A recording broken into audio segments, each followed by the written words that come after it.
Welcome to the Royal College of Physicians Edinburgh Clinical Conversations podcast. Each episode within this podcast series, we delve into a different medical topic with an expert speaker to join us. If you want to find more about the Royal College, then please do head over to the RCPE website and have a look at the education stream and see if membership would work for you. It offers a host of educational updates and activities such as the evening medical updates, the Royal College Symposia, and many more. Please don't forget, if you listen to our podcast, to give us a rating on one of the podcast platforms or subscribe so that it can come directly into your podcast stream.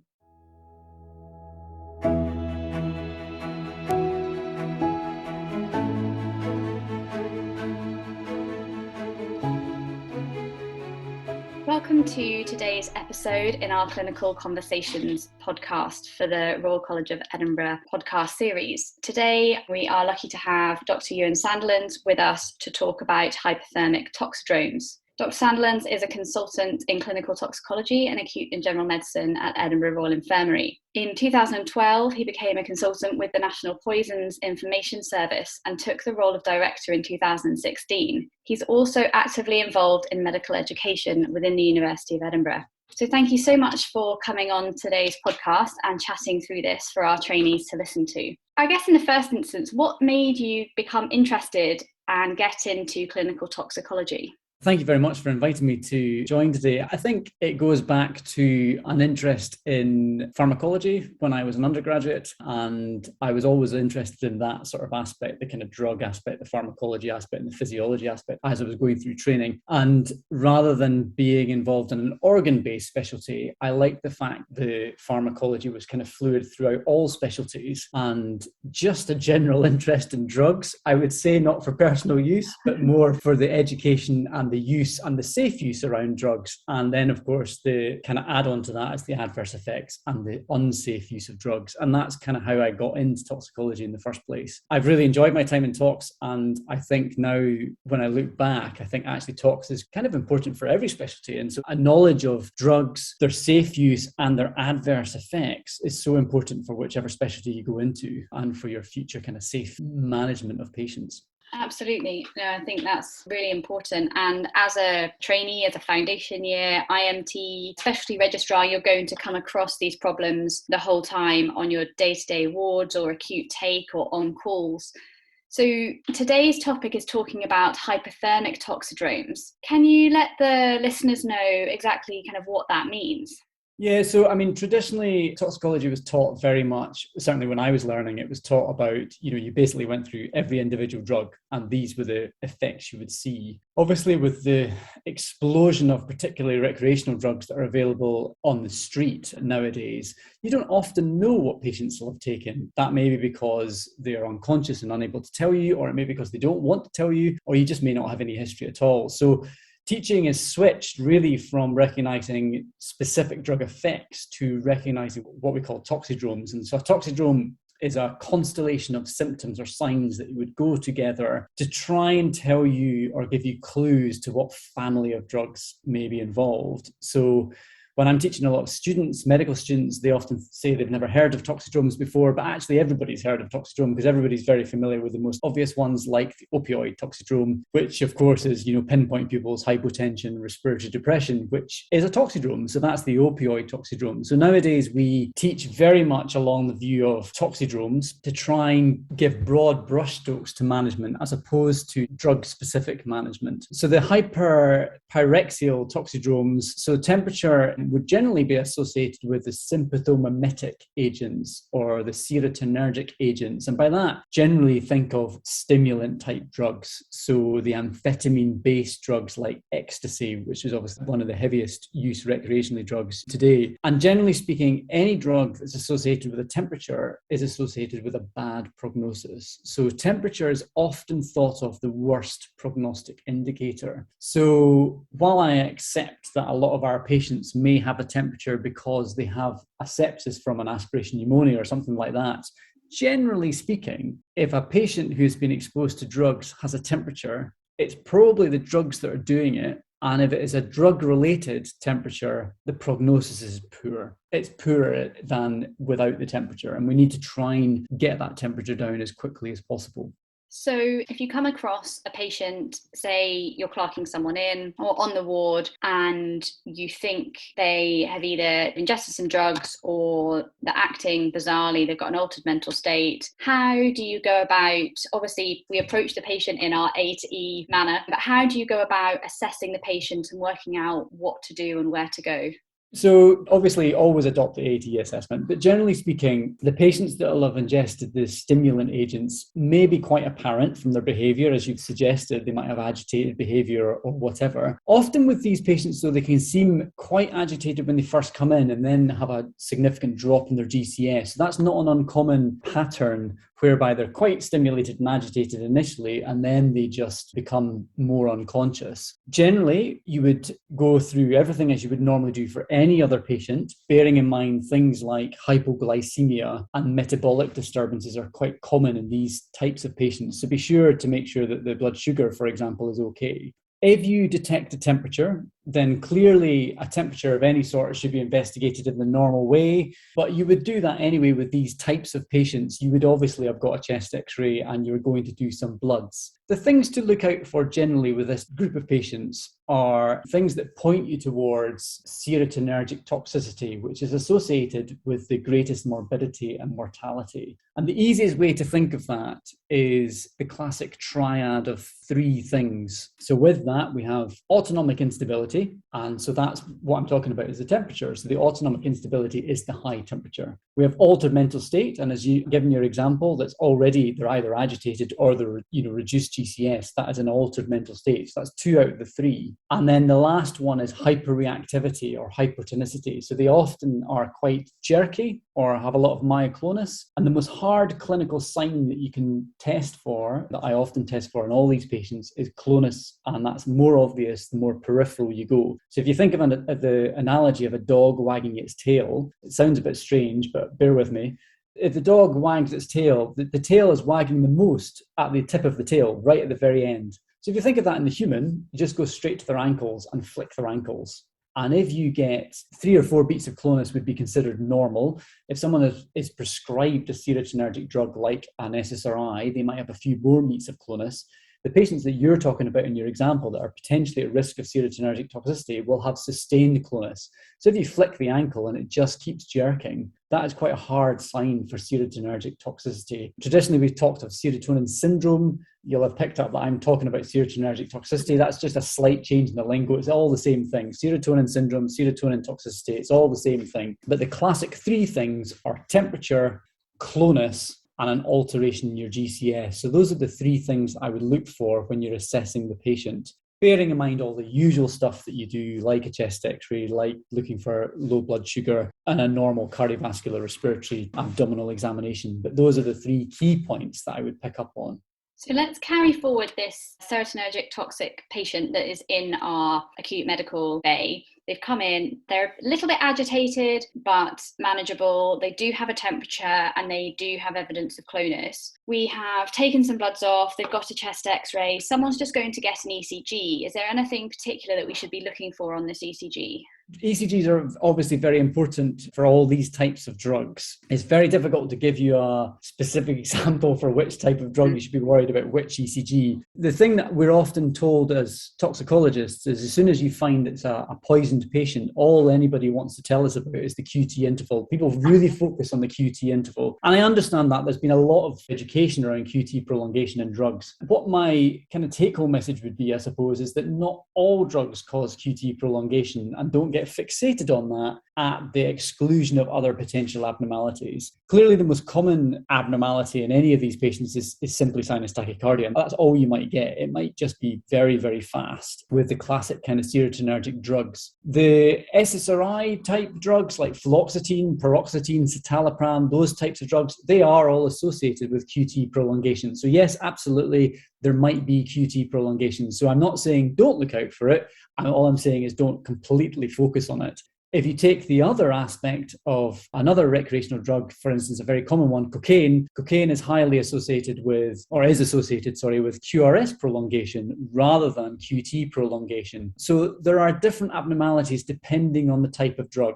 But generally speaking, for toxicological interpretation of ECG, we look first and foremost whether it's in sinus rhythm, and then we look at the intervals. We concentrate much more on the intervals than the ST wave segments that you do in sort of general medical patients. And we really look at the QRS interval and the QT interval. And simplistically, from the QRS point of view, as long as it's narrow, we're happy. We don't mind. What we're really looking for is the widening of the QRS interval. If it is wide, then the treatment is sodium bicarbonate, high concentration, 8.4% sodium bicarbonate. And we would give that very much as a cause and effect. So you give it and then you repeat the ECG and look for that QRS narrowing and give more until you get the QRS narrowed. With the QT interval being prolonged, everyone hopefully is familiar with the QT nomogram, which is on Talkspace, which gives you an indication of the risk of developing torsade, which is what the real worry is with these patients. If the QT interval is prolonged and gets longer and longer and is left untreated, there is a risk of developing a malignant arrhythmia such as torsade de pointes, which is obviously very serious, and so we want to try and prevent that.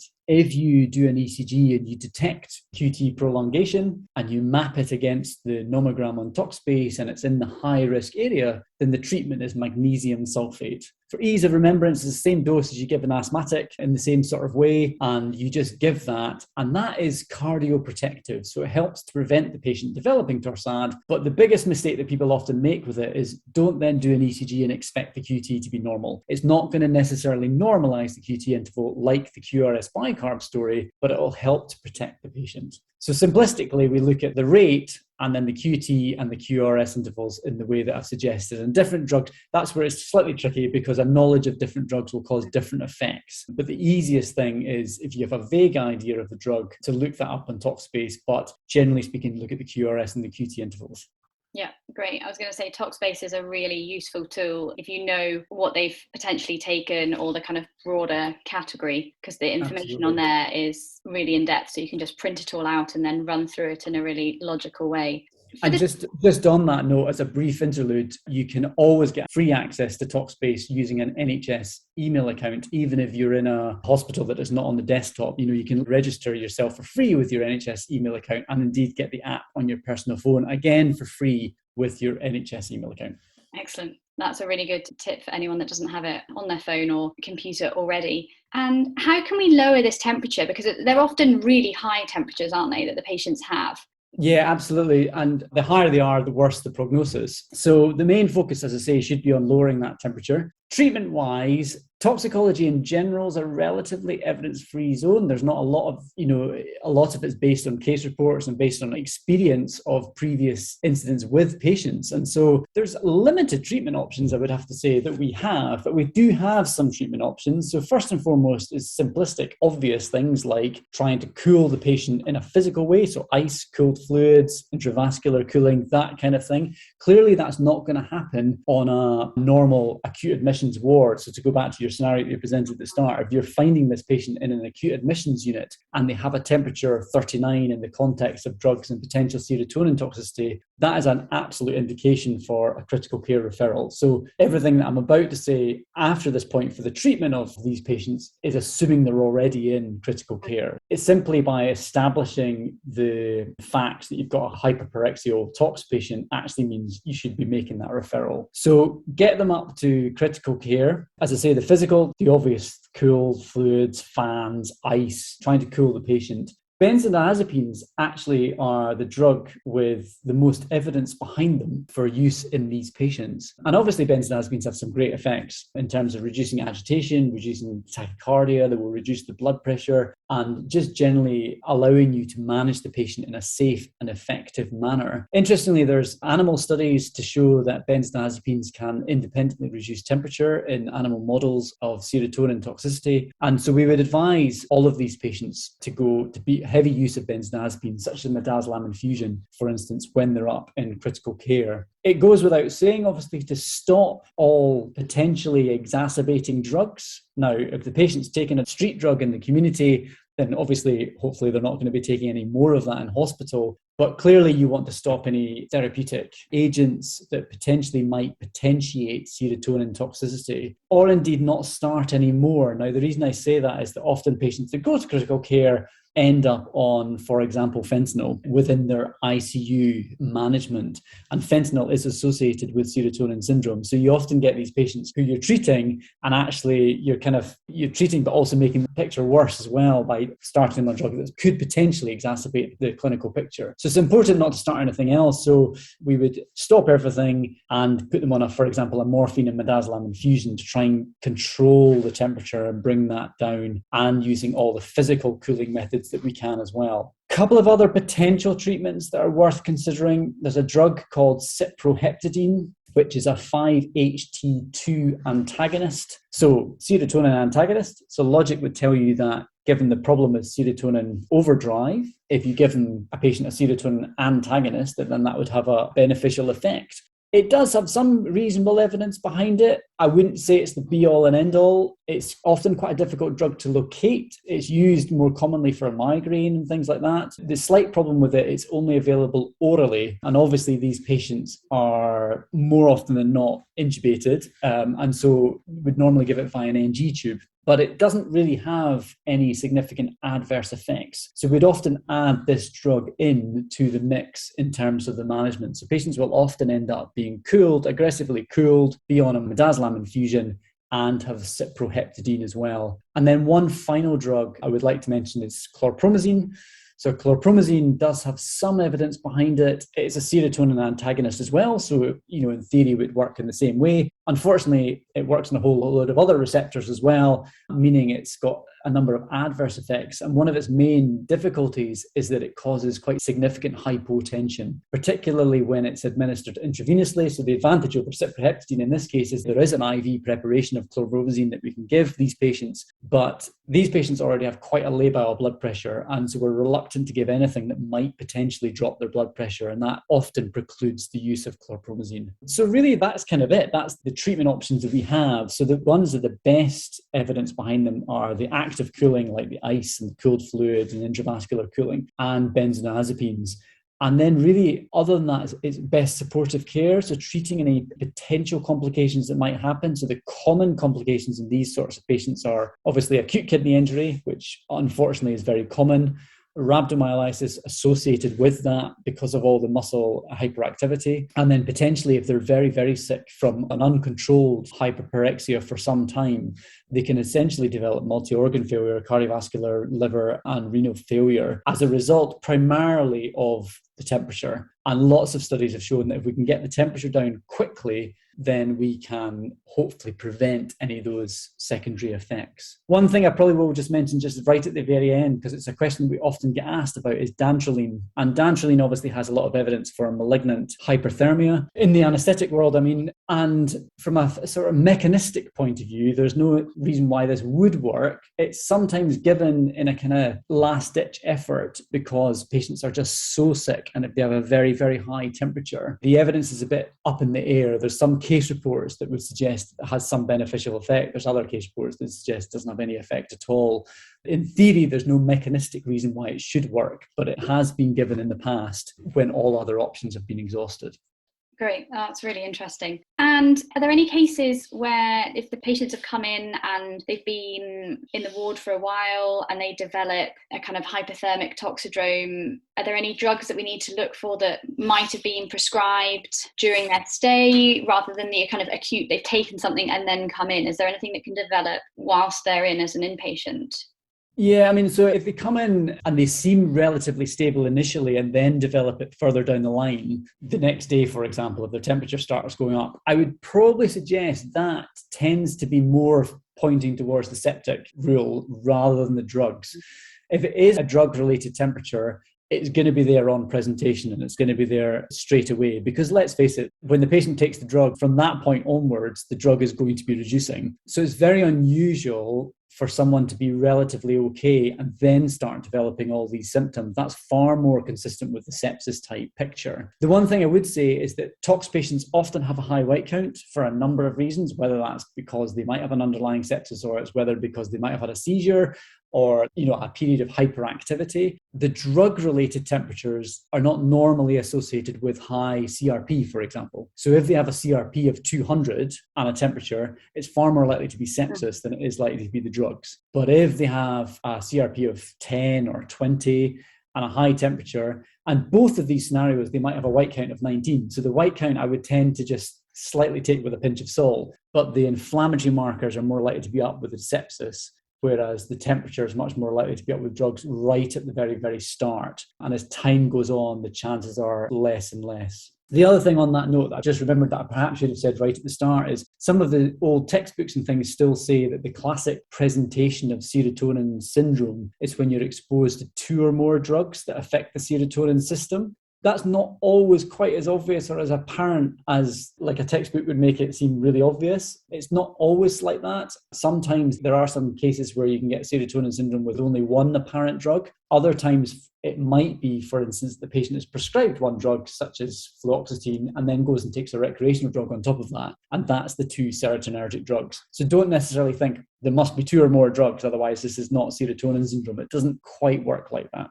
Fantastic. And do you ever come across neuroleptic malignant syndrome? Yeah, so that would be one of the main differentials between serotonin syndrome and neuroleptic malignant syndrome. And it's one of the commonest questions, actually, that we get called when we're on for the National Poison Service, when we're the consultants on call backing up Talkspace. On that note, I would say for any of these patients, please phone us on Talkspace. I know that we're very quick to say Talkspace is great, and it is absolutely fantastic. But also we can help with the management of these patients. So don't hesitate to phone with these patients. And also the other thing is that we kind of are aware of what drugs are available, perhaps in certain areas, or if there's a new drug on the scene, you're not familiar with as a clinician, then perhaps we can give that added bit of information. But to come back to the neuroleptic malignant syndrome, generally speaking, neuroleptic malignant syndrome is not really associated with overdose. It's more of an idiosyncratic reaction to someone being on the drug, a neuroleptic drug, obviously. Whereas serotonin syndrome is much more associated with recreational use or someone taking an overdose, an acute event caused by the significant ingestion of that drug. In terms of the clinical features and the sort of differentiating clinical features, a serotonergic patient is generally quite jumpy and lots of myoclonus, and the clonus is, as I've been saying, a bit more jerky, whereas neuroleptic malignant syndrome patients are generally very rigid. So they're much more rigid and difficult to move. The difficulty comes when someone has very, very severe serotonin syndrome, because they can almost appear so, forget the lack of medical phrasing here, but the jerkiness becomes almost so severe that they become almost rigid. These patients will always have ocular clonus, so you can always look in their eyes and look for ocular clonus. But generally speaking, neuroleptic malignant syndrome, or NMS, is lead pipe rigidity, whereas serotonin syndrome is much more hypermobility and clonus. But they both can have temperature, they both can have rhabdo, they both can have all the other sort of secondary effects. So it sometimes can be quite difficult to differentiate the 2. Fantastic. And what if you're thinking it's neuroleptic malignant syndrome instead? You'd go through all the same steps. Is there anything else that you would do for that patient? I would slightly advertise the Talkspace page in neuroleptic malignant syndrome is very good, actually. So for that, you can just type in neuroleptic malignant syndrome into Talkspace. You don't need to type in a drug to find it, and you will get the page on neuroleptic malignant syndrome. And there is a diagnostic criteria which is detailed on that page with 6 or 7 points that you're really looking for, such as obviously temperature and high CK, etc. The broad brushstrokes of the management are roughly the same, i.e. stop the offending drug for first and foremost. But with NMS, there are a few more specific treatment options that you might consider, such as things like bromocriptine, slightly different treatment aspects that you wouldn't consider cyproheptadine, for example, in NMS. So there are some differences, but the broad brushstrokes of what you initially do in terms of assessing the patient on the ward is all the same, i.e. stop the drug, very good high supportive treatment, lots of fluids to try and prevent any acute kidney injury and all the rest of it. And again, these patients should be managed in a critical care setting. So all that initial stuff is very much the same. And then if there's any diagnostic uncertainty regarding these patients, I would advise giving us a phone and we can talk through. Sometimes it's very, very challenging to determine the difference. There are some cases that it is extremely challenging, but I would advise giving us a call and we can talk through it together to try and work out what the best treatment option would be. Fantastic. So just to round things up really, before we end, is there any top tips that you want to give people if they come across a patient and they're worried about hyperthermic toxidrome? So top tips would be keep a very close eye on the temperature at all times. A temperature at all in a patient who has taken drugs is generally always bad news, and don't just assume it's sepsis. They may well have sepsis, as we've talked about during this, if they've got high CRP or all that, for instance.